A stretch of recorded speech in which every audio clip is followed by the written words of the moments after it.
Hello, everybody. Thank you very much for being in the Ruch and Laufer podcast. We are so pleased today to receive Alastair Crooke. Alastair Crooke has been a very old friend. We've met in Beirut almost 20 years ago as we were both trying to understand what political Islam was about and how political Islam could maybe connect with the West. Alistair, you have studied partly in Switzerland, since we have many people from Switzerland who are listening to us. It's good to remind that you completed your high school, if you want to say here, before going to the university in the UK. You were born in Ireland, but most importantly, you have been serving the British, the EU, and the American governments and institutions for almost 25 years, focusing mostly on the Middle East, especially on Israel and Palestine between 1997 and 2003 as member of the team of the European Union High Representative Javier Solana. In 2004, you created an institution called Conflicts Forum, which is providing a space for dialogue between parties and individuals who usually don't so much talk to each other. But you have also been very active in the recent years on commenting on geopolitics. And I think you are acclaimed as one of the top experts regarding Ukraine, regarding Iran, and regarding the broader Middle East, including Israel, Palestine, and of course, Gaza. Alistair, it is a great honor to have you on our show. Thank you for your friendship and thank you for joining us. In fact, it's my pleasure. Thank you. Maybe we should start with something very new. We have heard recently that talks should take place in Istanbul between Iran and the United States after weeks and weeks of drama, of increased pressure, of deployment of military assets. What is that? Is it a serious attempt? Is it another illustration of the taco philosophy? Trump always chickens out? Or is it a successful illustration of the art of the deal? Well, I think, to put it briefly, Trump has got himself into an entanglement. He went maximalist from the outset on what he saw was the oppression of protests in Iran. I just have to explain to your viewers, because there is so much propaganda at the moment flooding the West about, the killings, and the numbers are sort of escalating out of all proportion about the deaths. The Iranians have named the people killed during this period, and they come to just under 3,000, but there are some that are unidentified, so it's just about 3,100. But the majority are actually... And not 30,000 as it now is often claimed by the mainstream media. Absolutely. Not 30,000 or anything approaching it. And just to be clear, they name everybody. So, it can be confirmed. The other thing is to explain that, like earlier in June, it was an attempt to knock down what they saw as the house of cards of Iran, that Iran was weak, it was a house of cards, and it was very clear, and the Israelis are quite explicit about it, that what happened, if you like, in that surprise attack on Friday, the 13th of June, when Iran suddenly attacked and decapitated some of the military leaders, and also some attempted to decapitate political leaders. That failed, but also killed a number of the researchers. That was an attempt, and throughout that, we know, because people who were talking to the circle around Trump was very excited about it and said, my goodness, he kept talking to his interlocutors saying, this is great, isn't it? It's going to win. It's going to work. The Israelis are so magnificent in this. It's going to be a big win, isn't it? There was a period in the first day when the Iranians were off balance, because they hadn't grasped that actually the attack on their air defenses was not coming from missiles or aircraft, but sabotage by small cells on the ground inserted into Iran to destroy their first early warning, if you like. Literally, small cells bringing in strike anti-tank weapons and attack drones to destroy that. But when, after a while, then the Iranians got all their air defenses in fact, Israel was not able to overfly Iran during that. There's no evidence whatsoever of they actually fired their missiles from a standoff position, either in Iraq or in Azerbaijan for the strikes near to Tehran. So, if you like, why I'm mentioning this was that was a surprise attack because Iran thought there were going to be negotiations on the following Sunday. That happened on Friday, and Sunday they were supposed to meet Witkoff in Oman.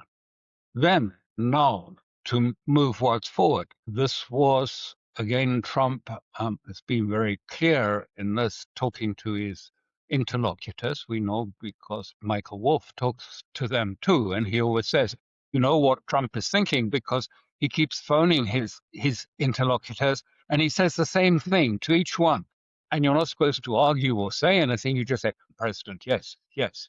And so Trump has been saying, again, but the protests, and quite clearly these were externally controlled protesters inserted to practice what I call the management of savagery. They had instructions to kill people on the streets. Some of them were burnt alive.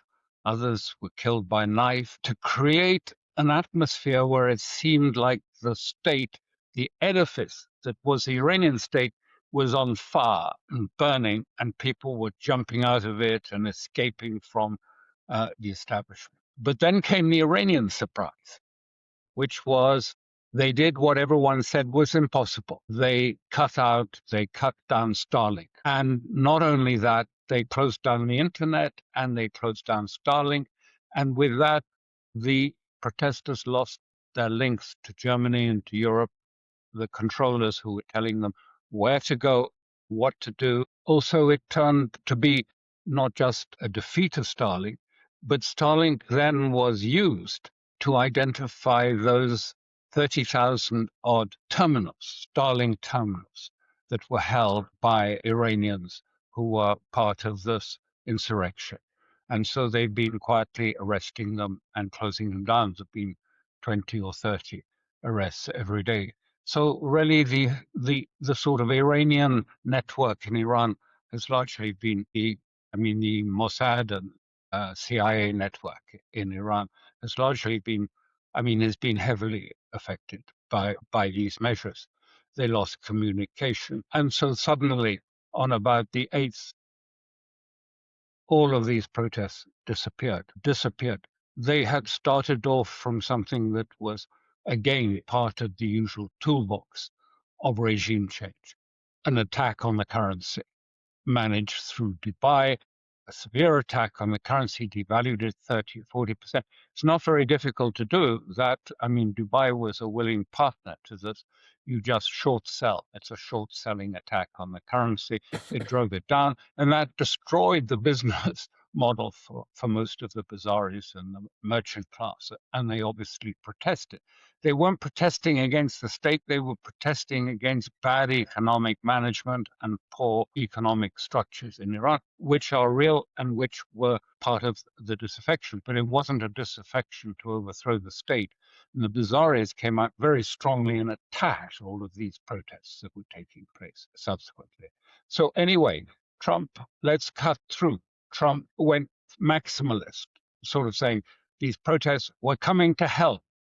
Help is on its way. We cannot lead you alone, against the suppressive regime that is so awful and terrible. And so he promised that and then sent, if you like, large quantities of munitions to the Persian Gulf area. And then this so-called Armada arrived off the coast as an attempt to sort of both put pressure on Iran and to suggest that an attack was coming. So let's quickly, because I'm sorry, but it's so important to know the context of this. So Iran's reaction has been totally different from last June, when the 12-day war. It has said bluntly, they've had messages from America and messages from Israel. And the messages from the United States, they have told the United States plainly and clearly, any attack on us from America, from Israel, and we will go to full war. And we will attack your military bases and also your fleet offshore. And Iran was in touch. Israel was in touch with Iran, and their message was, look, we're not going to join this. This is going to be America going to attack. So we're not going to be part of it. So don't attack us. And the response from Iran was flat rejection and telling Israel, any attack on us from whatever corner, we will attack full war on Israel too. And I emphasize this because you asked me about talks and negotiations. But you have to understand, this is the primary decision of the military and of the Iranian state. This is the position. They feel very strong. I mean, you will see that during this so-called protests, the insurrection, which was organized, I mean, there were no defections. None of the from the political class defected, if you like, from the state, no one from the parliament, none of the army, none of the IRGC, and none of the Basij. So the state was intact and is now prepared for full. What does that mean? What is happening? War? What does that mean? Means full war? that they will use their missiles against and I would just emphasize that Iran has always said, and part of its strategy has been, most of its missile array has been historically aligned to an attack on American bases in the area. Originally, the American bases thought they were out of range of Iranian missiles, and so were quite lightly defended. They have air defenses, but they're not particularly strong air defenses because they didn't think it was needed back then. Now, of course, since last June, we know very clearly that they have, and indeed, Iran has just tested not just a long-range missiles, but an intercontinental missile fired into the reaches of Siberia with Russian permission. So and this would be hypersonic missiles. Hypersonic missiles too. So this would be a major attack, not only on the bases of Israel. Now, there's been a slight shift in the last days or so. You probably noticed it. But the Iranians, the IRGC, have honeycombed the whole coast now with anti-ship missiles. And they are flying drones right over the Armada. I just call it the Armada for shorthand. Because it's not an Armada. It is actually quite a small force there. It is now one, it was two carrier fleets and destroyers equipped with missiles. But they've been pushed further and further away. So they're now about having to stand off about 1,000 miles because of the danger. And, you may say, but, it's American naval vessels. Look what happened in Yemen, where the Yemenis forced the carriers to withdraw far away, almost beyond the reach of their process. And Yes. this fleet has been lightly armed with, if you like, air defenses in favor of carrying more Tomahawks. So the destroyers only have about 50 to 100 air defense units each, which, if they faced a swarm of drones from Iran, to which they would be obliged to fire at least 2 or 3 of these air defenses, you can understand, they will quickly lose them. Israel has submarines, 25, 30 submarines are capable of anti-ship warfare, anti-ship missiles, equipped, which they can fire from submerged position, and they have surface speedboats. So Trump is in this dilemma. He would like a quick stunt. He would like something that happened in Venezuela. in, boom, out. And Maduro's in court the next day in 24 hours. And he still hankers. And these are the instructions that the head of CENTCOM has given to the Israelis, saying to the Israelis, listen, it's got to be quick, short, clean, lacking entanglements and lacking a lengthy war with Iran. Can you find out a way he can do this? I mean, this is in the Hebrew press. It's not in the English language press, because I know some of you read it, but we follow the press very closely. And that's what CENTCOM said. Now, there are others who were in Israel at the same time, Witkoff and Kushner, who are opposed to attack on Iran. So there is divisions in Washington too. But the basic point I'm making is, there is not an easy, quick, in, boom, out solution to this. He's not going to go in and kill the supreme leader, partly because the Israelis say we don't have the intelligence for that.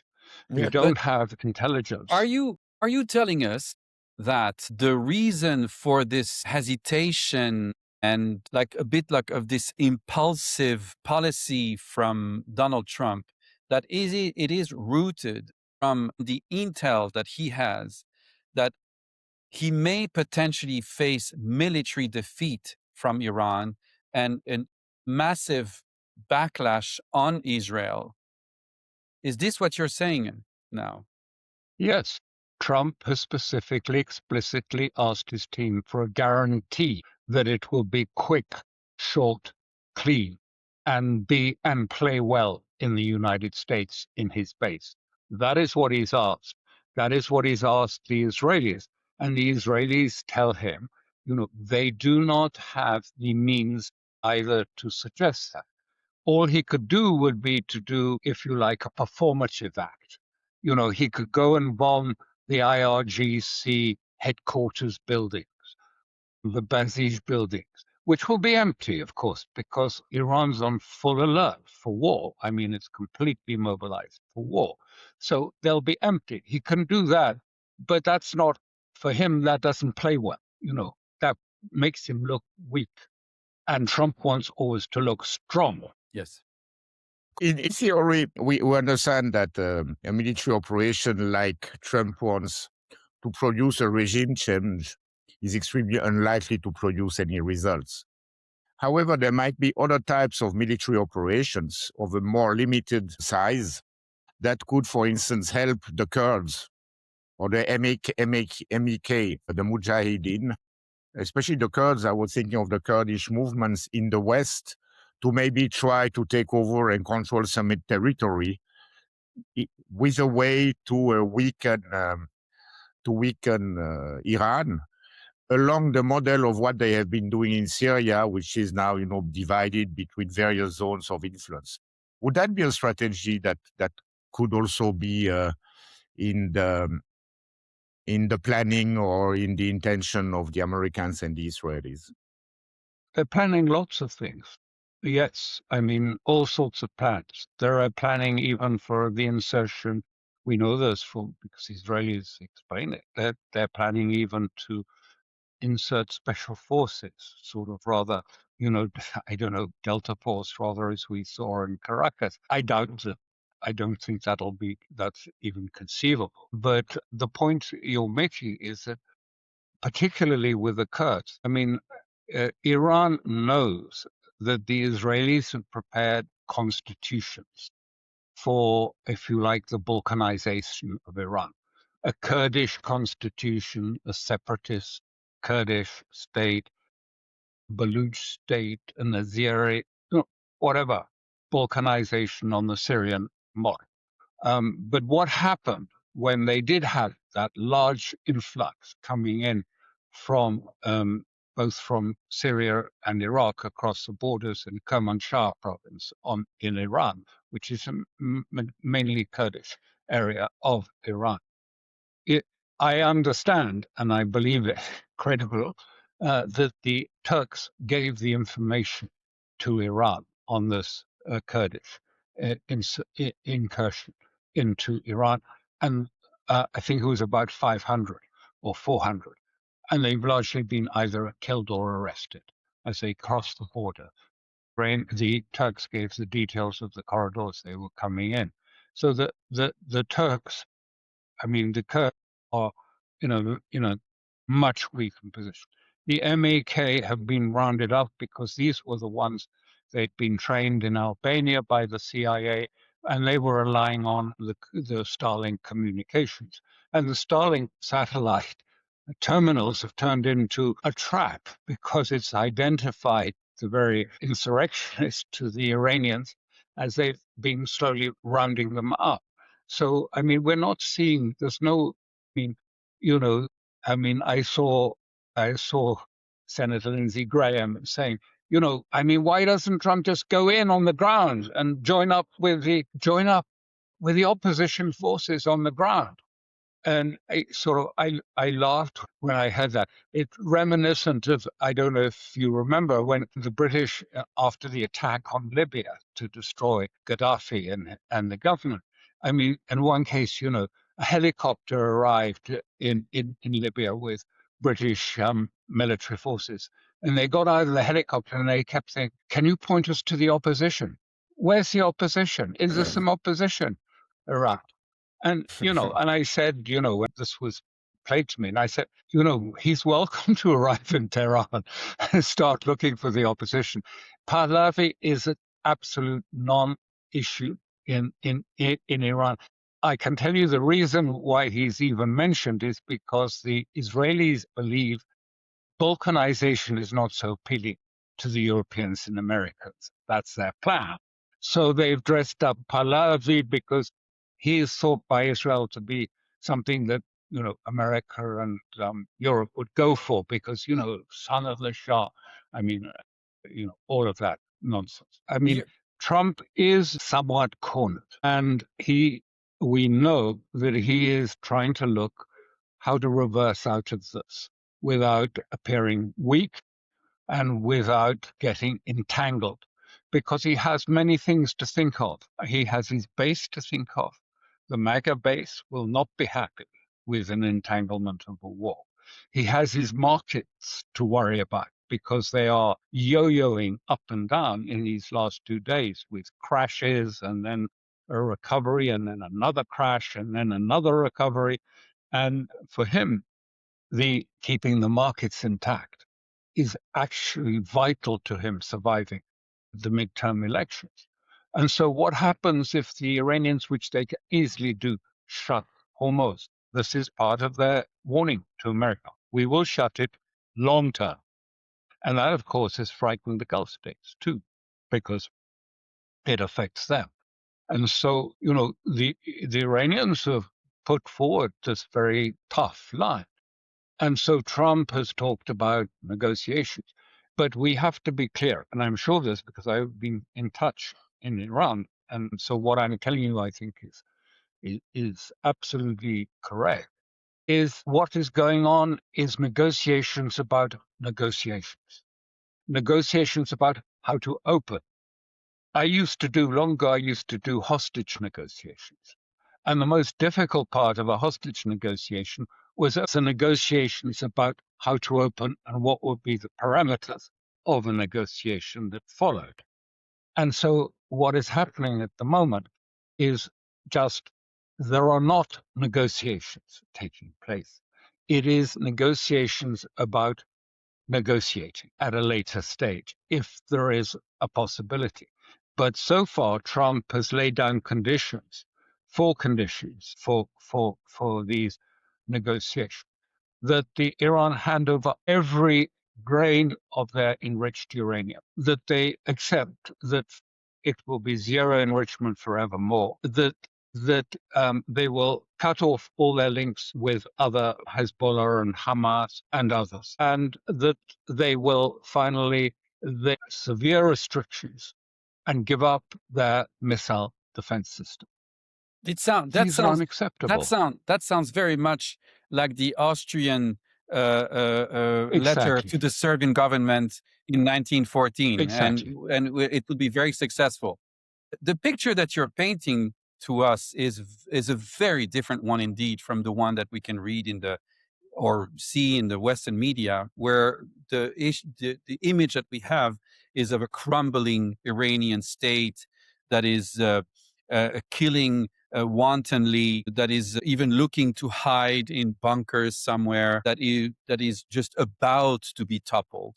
And you're telling us a very different story, where actually it's more like the American and Israeli side that are a little bit cornered and now entangled in a situation that it's very hard to get out of without losing face. In this situation, what is right now the role of, not like Russia as a government, but like Russia in the context of the Ukraine war? How much of that is being influenced by what is going on in Ukraine and the stalling of the negotiations in Ukraine? The Chinese and the Russians say absolutely nothing on the assistance being given to Iran. And anyone who claims they know what it is probably misleading you. But what we have seen very clearly, I mean, in the recent days leading up to this, but for over this period of these few months, I mean, constant heavy traffic from Russia coming into Tehran. 4 or 5 big heavy airlift transport planes. What they contain, of course, we don't know. But the mood in Russia, I mean, I'm not claiming this is the mood of Putin and his circle, but in the Duma and in Parliament, it is be quite unacceptable to allow the American first juggernaut, as they call it, to roll over Iran, because then they will roll over us on Ukraine later. So there's even talk now. I'm not suggesting this is going to happen. It's not necessarily even being thought of in the Russian. But in the Duma, occasional people are suggesting, we should stop this. Perhaps we should lend Iran a nuclear umbrella. That we should actually maybe put some nuclear vessels. As you've probably noticed, some Chinese vessels, latest destroyers, are on their way to the Persian Gulf.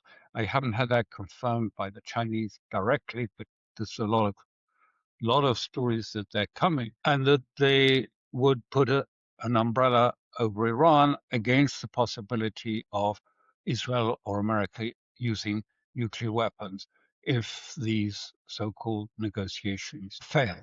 So there's a tough response from Russia and China. I mean, I'm not suggesting they're going to get directly involved in the conflict. No, I don't think that is the plan. But I think they will give support in many ways, and there may be many surprises that will come out of this conflict. Alistair, I'm thinking about whether there is a formula of negotiations that could lead to a win-win situation both for the Trump administration and for the Iranians. And I remember in one of your podcasts a while ago already, you were saying that faced with the economic and financial difficulties that we know in the United States, the strategy of Donald Trump is to gain some sort of energy dominance in the oil markets. And that was the whole point of the operation in Venezuela. Now, there be something to do or to gain for the Americans, because finally Iran is, I think, the third largest holder of oil reserves in the world after Venezuela and Saudi Arabia. So would some kind of trade-off, lifting of sanctions, and some sort of penetration of American companies in the oil sector in Iran, would something like that be thinkable? Well, first of all, you left out the third leg of this discussion. It's not just a matter between the United States and Iran. It's also about Israel. And Israel's position has changed dramatically in this last period leading up to the 28th of December meeting at Mar-a-Lago, when they pressed on Trump to say, it's not the nuclear issue. It doesn't concern us at the moment. We're not concerned about it. We're not saying they're on the brink of getting a nuclear weapon. We are saying that what is happening is that Iran is erecting a different missile defense system from what they had back in June. it's not just that they're replacing it, they are creating a new, if you like, paradigm of defense. And it's one that means that we would not in the future be able to attack their nuclear infrastructure, even if we wanted to, because this nuclear umbrella, defense missile umbrella that they're erecting is going to be so effective, we would not be able to penetrate. So, Mr. Trump, you have to join us in destroying their missile defenses. And that was the message that was given. And according to many of the sources in the Hebrew press, I mean, we do reports on this, you can find them on our Substack, where we quote the people saying these things, which is Conflicts Forum Substack. You'll find them, we've quoted directly. And the Israelis say this is the threat, and this is what Trump must attack, is missile defense. Problem is, from the time of Qasem Soleimani, actually, the Iranians have dispersed their missiles across the whole of Iran. Recall that Iran is about the size of the whole of Europe in area. It is a huge area, and they buried them in mountains and other terrain in deep silos, which can be controlled even if each of these are autonomous. I remember this was first trialed when I was in Lebanon during that period. This was first trialed then, of having autonomous elements of Hezbollah who could fight. Even if the headquarters was destroyed and communications were destroyed, they would be able to continue the war for another 2 years, using their, if you like, in advance, their sort of war plans ahead of time. And so the Iranian missiles have a dead hand effect, which means that, that even if the leadership is killed, then the missiles will still fall on Israel. I had to, at one stage long ago, I was asked to explain this to the secretary, who was still called the Secretary for Defense in Washington. So I did explain, what actually this involved. I didn't actually meet the secretary, but he's chief of staff. I saw him wandering around the corridors, but talked to him directly. Now, what was the reaction? Some of them took it very seriously. But then you got the usual reply. And this is what's so dangerous in the situation. You got to say, but Alistair, do you understand the size of the American military? Do you know that this is what we spend in the military is equivalent to what every other state in the world has? It's invincible. Iran, what can it do against the best, the biggest military the world has ever seen? So there is a lot of that, of course, dividing. They have learned nothing from their defeats all over the world to so many countries. Exactly. Yes. Tell me, so that was the response. So I don't, both of those currents, I think, are playing out at the moment in Washington, but really they do not have off the fleet, they do not have the capability. They have on that fleet perhaps 350 Tomahawk missiles altogether, the destroyers, with vertical launch. And then once they've launched them, they have to go to port to reload. They can't reload at sea. So they've got about 350 Tomahawk missiles over an area the size of the whole of Europe. Yes, Tomahawks have a 1,000-kilo head, but, for an area the size of all of Europe, that's not that many. And also, Tomahawks are not bunker, despite what you hear. They are not bunker busters at all. They're not like the Oreshnik or these other missiles. Can we go to Gaza? Because there has been some movement there. You were mentioning also this meeting at the end of December between Netanyahu, his visit in Mar-a-Lago.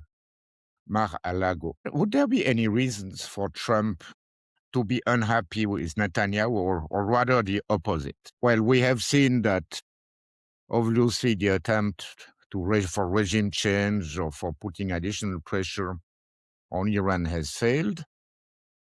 And if you look at Gaza, okay, this board of peace, whatever that means, has been constituted in Davos a few weeks ago. according to the Security Council resolution that where this board of peace was mentioned, this board of peace was meant to be only for Gaza. And actually in Davos and in the charter that created this board of peace, Gaza is not even mentioned. But one thing which seems to have been uneasy to accept for the Israelis is the fact that Turkey is indeed part of the board of peace. Isn't a good thing, let's say, or positive thing for the future of this board of peace, or at least this kind of peace process in Gaza, that countries like Turkey and Qatar are part of this overseeing political body that should implement the agreement between put forward by the Trump administration. Netanyahu opposes the plans, the phase 2 for Gaza, utterly, for one particular reason. He says the phase 2, the plan, and I'm talking about the peace board component, if you like, of Gaza, run by this man, Mr. Greenbaum, as the secretary, who was, by the way, in Moscow when Kushner and Witkoff were there for their last meeting with Putin. He was added to the team. He has quite close connections with Gaza because he's another businessman. All three of them are New York businessmen. He's another businessman, part of Chabad, but he's also a member of KKR. KKR is the structure closely associated with Petraeus, which has already been acknowledged for its ideas of gated communities under complete digital surveillance, i.e. digital occupation structures. He's been there now. I mean, I don't know in these last days if he's still there. And Greenbaum is a member of that organization. So it's not very difficult to understand what's going on. And so Netanyahu is opposed to phase 2 because he believes that the first issue must be the disarmament of Hamas, that they must be utterly disarmed and even de-radicalized as the first issue. And he believes that Witkoff and Kushner are pushing it down to being the last issue, that they get the peace body and that they get the international security force, which, as you mentioned, will have components which are utterly unacceptable to Israel, like Qatar and Turkey in it, and that finally, and at the end of it, Hamas will not disarm. And so he's utterly, and he is promising his associates in Israel to frustrate it as a consequence, to make sure it doesn't happen. But Witkoff and Kushner are deeply entrenched in this and because only by having a solution like disarming Hamas at the end can they hope to get the funding from Gulf states. The funding, it's all about money and massive funding. And paradoxically, there are many Israeli companies that are interested in taking part of this great boondoggle that is going to be the reconstruction. I mean, paradoxically, some of the very people who supported knocking down Gaza, turning it into an Armageddon site, are now wanting to profit from the rebuilding of it. So then this is where I say the interconnection is coming, because Witkoff and Kushner want to turn this into their sort of, what this real estate paradise along Gaza, and that there will be parts, and they want to start now. They want to start in the part that it is supposedly controlled by Israel, other side of the yellow line, and they want to start now. And Israel says, no, we don't. I mean, partly because it's fake. It's not exactly totally controlled. And they say there are no tunnels under it. Well, who knows? Anyway, but this is part of this complex deal that Witkoff and Kushner are doing, is saying to Putin, if you help us with this, then maybe we can get the 800 billion reconstruction package agreed, with a conditionality for Zelensky. Then he's got to start withdrawing from the areas in Donbass and start moving away and moving towards a political solution. And if you recall, Putin said, well, I'll look at the border peace. And he said, and maybe I'll give, it might be possible for $1 billion to be taken from the American frozen funds of Russia. And then even maybe some more can be available for the repair of buildings damaged during the conflict in Russia, Ukraine. So, and I have to say, I have really some doubts about this methodology. It's typical. This is the new geopolitics of Trump. It's all about money and investment. The people lining up to make money out of the Gaza reconstruction. And there are lots of companies, BlackRock and other companies, who are lining up to sort of get a slice of the reconstruction funds coming out of Ukraine. But it doesn't solve the Ukrainian problem. This is my point. It sounds very businessman, and lots of let's divide up the cake. I mean, this is how real estates work. There's a plot, and then one bit of it has a business sitting on it, so we have to get him out somehow or other. So let's give him a bit of the cake. We'll divide up the funds and a bit of this, and then we'll buy him out, and then we'll have ownership. And so this is basically what is going. This is what is going on. But the point is, fundamentally, what Russia is looking for, and they say this often enough, we have to have an understanding about what is the limits, what are the boundaries of NATO's reach, and what of our boundaries. Where does the boundary lie between our sphere of influence and NATO's sphere of influence? This has to be settled.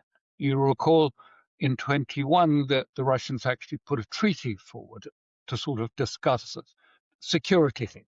And also it needs to discuss intermediate missiles. Recall that the START treaty ends in about 2 days' time. Putin has said, I'm happy to extend it for another year as is. No answer from Washington. Nothing. No. I mean, all he could say, yes, let's extend it and then let's start talks. Nothing instead. I mean, the question is, what I'm saying is that I'm not sure, this is what's going on. The sort of, the real estate approach to geopolitics, but it's not going to resolve the issues either in the Palestinian sphere, or I think it's going to not resolve the issues in the Ukraine-Russian. In this situation where what you're laying out is a world now where the two main parties, if we put on one side America and Israel, and on the other side we put, let's say, Russia and Iran, they do not speak at all the same language any longer. One speaks about business and real estate and personal gains, and the others are talking strictly in terms of national interests and geopolitics. It seems this is not boding well. If these people cannot speak the same language and cannot understand each other, it's not very much boding well. But exactly, to add to this problem, and I would really very much like to hear you on this, there is a huge void in the middle of all that, which is the EU, which is 500 million people, an enormous economic capacity, and diplomatically now has pretty much disappeared from the radar, especially after Davos, and the fact that even the Canadian Prime Minister was more forceful in his declarations than all of the EU leaders put together. What is going on in Europe? What is your understanding of this incredible weakness, both from the institution of the Union and of member states? So it's, it's early really to come to a firm conclusion about what Davos is meaning. But it seems to me that it spells very clearly in what was said the end of the Enlightenment as a structure, the very clear dismissal of values, the expression by Carney saying publicly what everyone knew, but it's important that it is now said that, listen, we knew they were fake. We knew that they didn't mean anything. but it was useful for us to continue with talking about the global order and about values and about underpinning in international law, when of course it was all untrue. And he said this out loud. But what it is also means that for Europe, we don't have, if you like, these values and these moral things. This is the architecture of a moral structure. If you don't have a moral structure, if we don't have any, if all the values are just transformed into monetary gain and venality, then the architecture beyond that is missing. You can't make a social order on nihilism. And we have reached the limit of nihilism in Europe. Now there are no moral structures. There's no architecture, if you like, to provide a moral order beyond the top level, which is a sort of Ayn Rand, her thesis that selfishness is the highest human achievement. And so at one level, the intellectual structure of Europe was demonstrably shown to have broken at Davos. But underlying that is the second level, which is the economic structure. The structure of the extreme financialization that has taken place in America and much of the West has created bipolar economies. There's no such thing as a European economy, no such thing as an American economy. There's just one level which, makes money effortlessly through the stock market, which is primed to go up and up and up. And the rest, the MAGA and the populist people, are left out. And this is why one of the most striking things I see is, the young MAGA people understand and I say, no one is going to come to save us. No one will say, of course not, because we've reduced politics to Tweedledum and Tweedledee. They both have the same economic policies. And furthermore, even if you had someone who understood this, and even, Fink, who's the head of BlackRock and an absolute Davos person, said we can't go on with the structures. But even if you said, well, change it, how can it? It would mean uprooting the whole of the financial world from Bretton Woods onwards to put it on a different economic footing. And I don't think there is the support from that. I don't think the oligarchs would allow that to happen. So that's the impasse. And that's why Europe is so desperate and so desperately weak, because it doesn't have answers. And so it just goes on doubling down on the things. And now, it's at loggerheads with Trumpian Washington, with China, and with Iran and most of the Middle East, having taken a different perspective.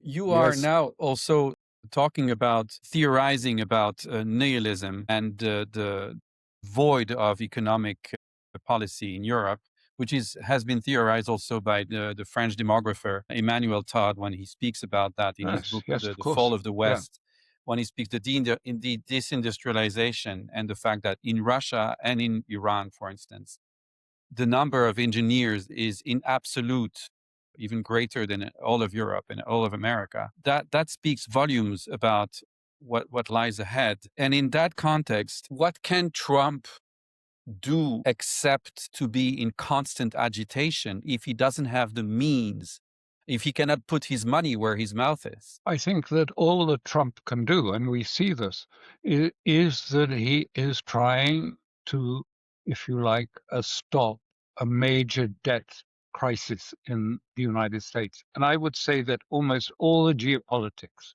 that you see coming from Washington at the moment, from the Trump team, is about dealing with this problem of how, if you like, first of all, to reshore manufacturing and provide some jobs to ordinary people. And at the same time, how to stop the hole, because his fiscal position is absolutely, open-ended. He's trying to run the economy as hot as he can through to the midterms. And he hopes that this won't end up in a crisis. but his tariff ploy has failed. A report has shown that actually it's not others paying these tariffs, it's Americans that are 86% are paying these tariffs. So, I mean, he's putting the costs up for people. It hasn't worked, and it's not bringing the shakedowns of Gulf states and others. I mean, that money isn't arriving. It was supposed to be 31 trillion, and maybe 6 or 7 have been invested in America. And this is the problem. No one, I think, is going to be able to win elections in the United States or in Europe who cannot address the kitchen table economics of ordinary people that want, to be able to get a job, to be able to afford to live, to eventually aspire to having a house, and all of these things, medical attention, and so on. And none of them can do that because the whole structure has got these contradictions in it, which don't allow that to take place. I mean, I think, and then, you widen the frame wider. And last month I was in China. And, the competitiveness of China, I was talking to sort of manufacturers there. And he said, you've done AI so differently from us, you in the West. We have a weak AI, but diffused everywhere.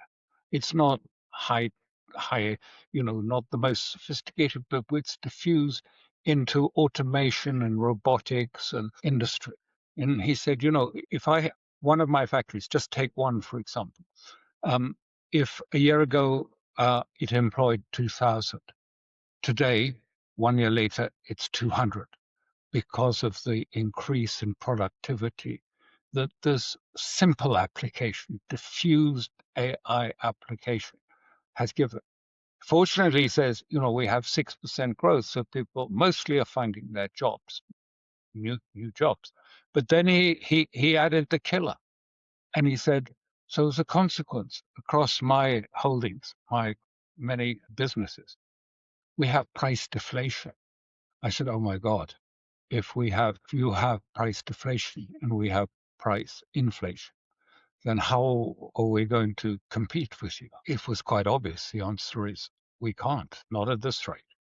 I mean, and even on AI, it was so apparent. He said, look, in America, everything is about AI and about data centers. And he says, and the electricity necessary to run them.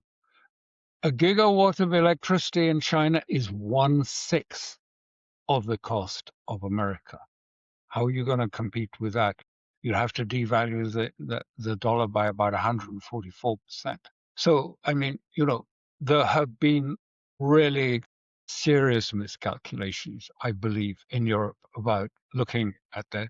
And as a consequence, they've become very parochial, inward looking, the European leadership. It's all about the inward looking. I mean, Ukraine is if anything, just the flag to give legitimacy to the EU and to keep it together. I don't think they really believe that Russia is about to attack us, but I don't know what they believe. But I think that, that's why it's desperate for it, because the intellectual structure has admittedly gone, and then the economic contradictions cannot be readily resolved. And, there's going to be a lot of anger. There is already in the United States a lot of anger taking place against the elites and against the establishment structures in America and in Europe. And we don't have any means, we've pulled down all the bridges. Europe has destroyed the bridges out of this impasse because, the cordon sanitaire didn't allow any other views to be expressed. So now, and what happens, if protests make no difference, if voting makes no difference, what do? You go to the streets, and you have a very serious situation to deal with. Wow. Thank you so much, Alistair. I do believe that we will see very shortly. There are important elections coming up, not just in the US at the end of the year, but in Europe especially next year in some of the big countries. And we may live in a very different Europe just 2 or 3 years from now, with new forces in power, but the very same problems, and no magical recipe to address these problems. Thank you very much, Alistair. David, you want to say something more? Shall we wind down? I just wanted, because it's in the news cycle these days, and I just wanted to have your opinion on a very simple question: Epstein files. Is this a distraction? Is this a distraction? Or is this really as bad as it seems? I think it was intended to be a distraction. Yes. The way in which it's been released there may have been a mix-up in some of the release process, and things were released that weren't meant to be released or whatever.